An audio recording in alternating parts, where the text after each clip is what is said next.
I'm Sloan Wick. Most adolescents face some kind of identity struggle. However, I got to talk to one Reagan student whose struggle is a little different from most of his peers. A lot of kids they just don't get it. They don't know what it means. They don't know how to approach it. So really trying to explain it and explain what it means is really, really hard. Quinn may look like your average high school sophomore, but he's something that distinguishes himself from his peers. He's a trans male. This gives him his own unique set of struggles and triumphs. One of my brothers is a senior right now, and he does not take it well. He has completely ignored it. He blocks it out every day. I'm always worried that people are going to, snap one day or find a special reason to get angry at me and hurt me. Not being accepted, it takes a toll. It takes a really big toll. Acceptance is a big part of it, and this idea of coming out as who they are is huge. And what people will think about that, how people will react to them. So whether it's different types of bullying or ostracizing, or just knowing that people view them differently is hard. When you doubt your gender, or you feel different than what you truly are inside, what you have to dress like, or however you have to go through life, can create a lot of depression issues, just because you're constantly struggling with, do I please others or my parents by being what they want me to be, or do I continue trying to be what I am? When people don't understand who you are and don't respect who you are, it's a stabbing pain in your chest. And it's hard, especially romantically, to find someone who respects me and still views me as male in a relationship. I have liked her for a really long time, and knowing that she, thinks of me the same way and doesn't disrespect my masculinity, it's so comforting. It's just like a warm blanket that just surrounds me and makes me feel so nice. He's a guy to me. He's gonna always be a guy to me. Some of my family, when I told them he was trans, they were kind of not very nice about it. My biological dad he ignored completely that I'd said anything about him being trans, and just pretended like he's a cis guy. In theater, people have been a lot more accepting. He told me that he never felt like he could come out as trans, just in public, but he's felt a lot more comfortable doing it in theater, and he's had a lot of support. Theater is very collaborative anyway, but when students come into my classroom, the first thing I tell them is, I don't care what you do outside of this room. I don't care who you are. I don't care what color your skin is. I don't care. I said, you will be treated the same as everybody else in this room. Just breathe. It gets better. You're gonna be okay. You're gonna find someone. You're gonna find a group of people that love you and accept you for who you are. Just breathe. Thank you, Quinn. It was an honor speaking with you. I wish you the best of luck with your future at Reagan. Speaking of future at Reagan, new buildings are being constructed here on campus. We go to Harrison Ledoux with the story.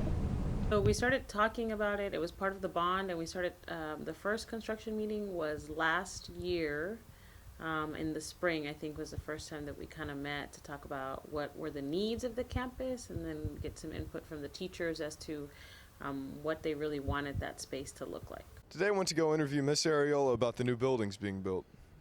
When I interviewed her, she told me when they're expected to be done and what they plan to do with them. Let's go learn more about them. So fine arts should be done here pretty soon, right? Maybe at the end of the summer, and ROTC is set to be completed November. That's assuming there's no setbacks. Well, the ROTC facility is going to have exactly what every ROTC facility in the district has that's brand new.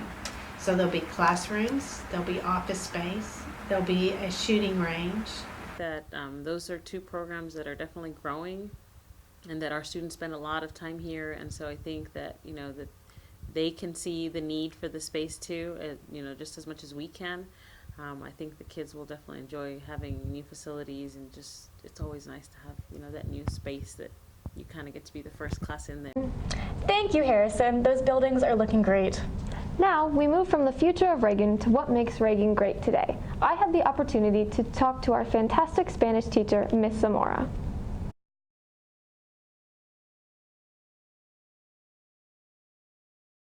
I never wanted to be a teacher, actually, because both of my parents were teachers and I was always at school and I hated it as a child.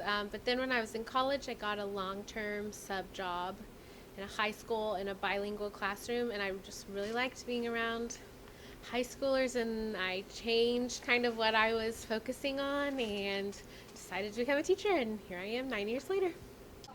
This is Kylie Shapansky with the Rattler Report, and today I will be talking to Miss Zamora, the Spanish and Student Council teacher. I like getting to work with a lot of different kinds of kids. You know, in Spanish 1, I have a lot of freshmen, and in Spanish 2, I have sophomores and juniors. In Student Council, I have mainly juniors and seniors. So I like that I get to work with kids in every stage of life, of their high school life. Getting to know my students, that's what makes it fun. Getting to have conversations throughout the day, or just talking about what's going on in their lives or sharing part of mine. That's what makes the day go by. That's what makes being in a classroom exciting. I think what I would want my students to know, I don't want them to be afraid to ask questions. If they don't understand something, I always say I don't want you to sit there and suffer. That's my job, is to help clarify things. And I want them to also know that I believe in them, that even though I may be on them about their phone or about getting their grades up, it's only because I know that they could do better. Very interesting, Kylie. Thank you. From foreign languages to renowned medical specialist, Reagan has it all. Cindy Arelis and Alex Almaguer have the story. HOSA celebrated National Doctors Day early Monday, March 26, by inviting anesthesiologist Paulina Cardenas to present for any interested students. I am not a part of the HOSA Club. I knew about the meeting from the announcements when they announced it just yesterday, so I ended up going to the meeting from hearing about that.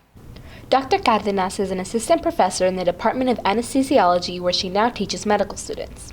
Cardenas is a graduate of Harvard, Baylor College of Medicine, and UT Health Science Center at San Antonio. She was able to share some of her personal experiences from her years of schooling with the students. She kind of talked about her experience and what was needed for the medical field, how she worked through to get to where she was today, what she did as an anesthesiologist, and some of the things that she would deal with. Students asked questions about her profession and experiences to learn more about becoming an anesthesiologist. For many students, this was helpful and allowed them to get an insider's look at what it takes to be in the medical field. Yeah, I haven't decided what specific doctor. I'd try to rather be a surgeon instead, but I don't know, maybe plastics, maybe orthopedics, something else along the lines, as long as I get to cut someone open. So did you have some fun today? Definitely had fun. Thank you for watching. This has been the Rattler Report. Strike 'em, Rattlers.